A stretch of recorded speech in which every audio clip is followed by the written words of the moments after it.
menggunakan 3 metode, yaitu sajikan, nikmati, dan pahami dalam puisi. Yang pertama, pengertian rancangan pembelajaran pada apresiasi sastra di SD atau SD. Menurut Kamus Besar Bahasa Indonesia, rancangan merupakan rencana, program, atau desain. Sedangkan pembelajaran menurut Kamus Besar Bahasa Indonesia berasal dari kata ajar, yang artinya petunjuk yang diberikan kepada orang supaya diketahui atau diturut.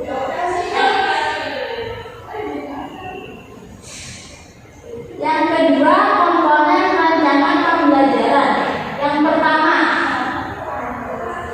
pertama tujuan pembelajaran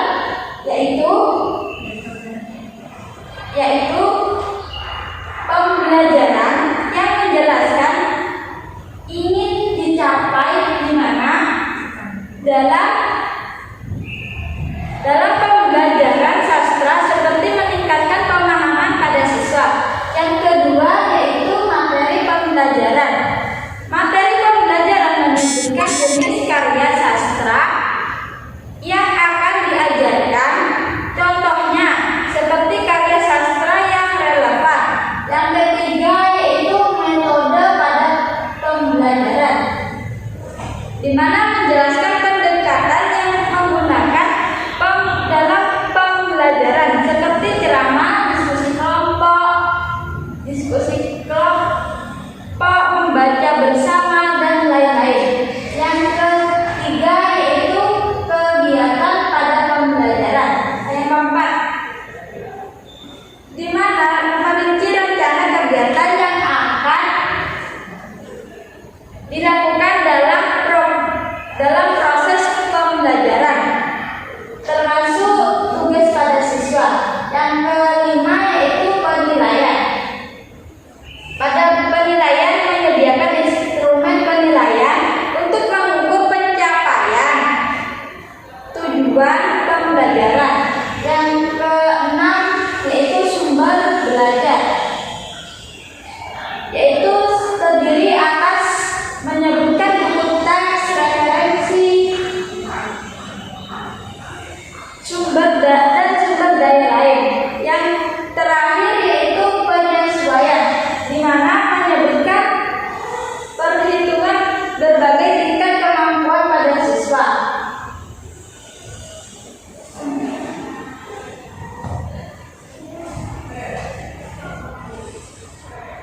Selanjutnya yaitu metode 3 langkah, yaitu sajikan, nikmati, dan pahami pada puisi.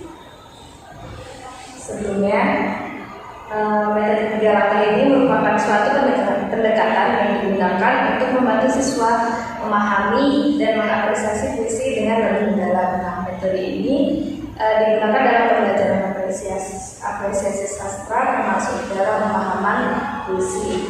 Yang pertama itu ada sajikan. Di sini siswa diperkenalkan dengan puisi yang bertemakan pahlawan. Kemudian guru itu membacakan puisi tersebut dan menuliskannya di papan tulis. Atau guru juga bisa menyajikan puisi itu melalui video. Terus yang kedua itu ada siswa di sini diminta untuk meresapi atau puisi yang telah disajikan dari guru. Kemudian siswa merespon emosional mereka terhadap teks puisi.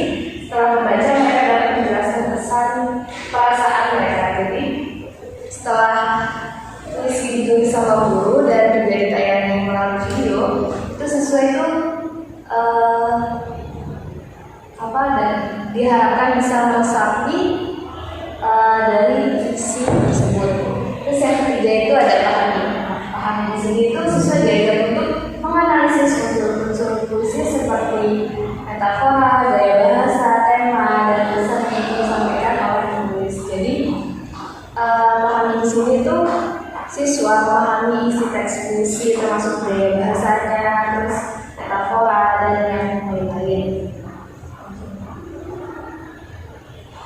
Kemudian ada fungsi rancangan pembelajaran apresiasi sastra pada puisi di SD.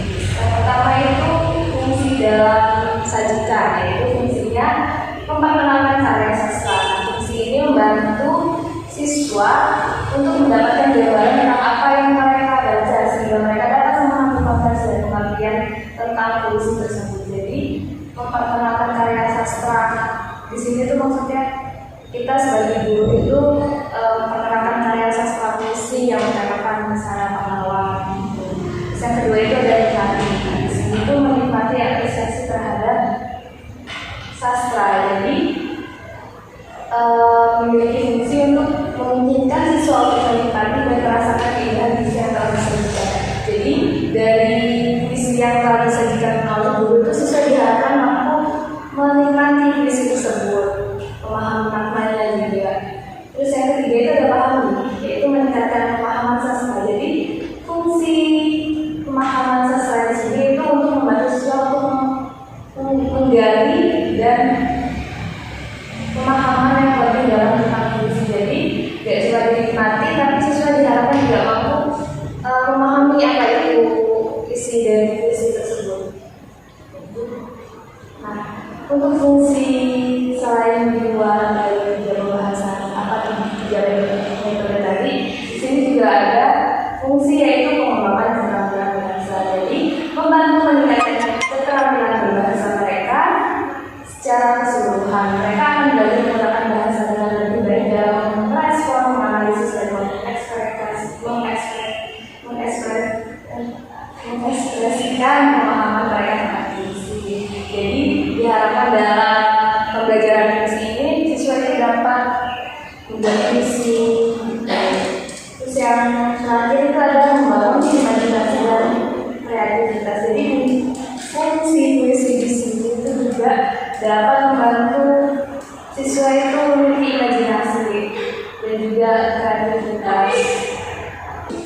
Ya, mungkin itu saja presentasi dari kelompok kami. Kurang lebihnya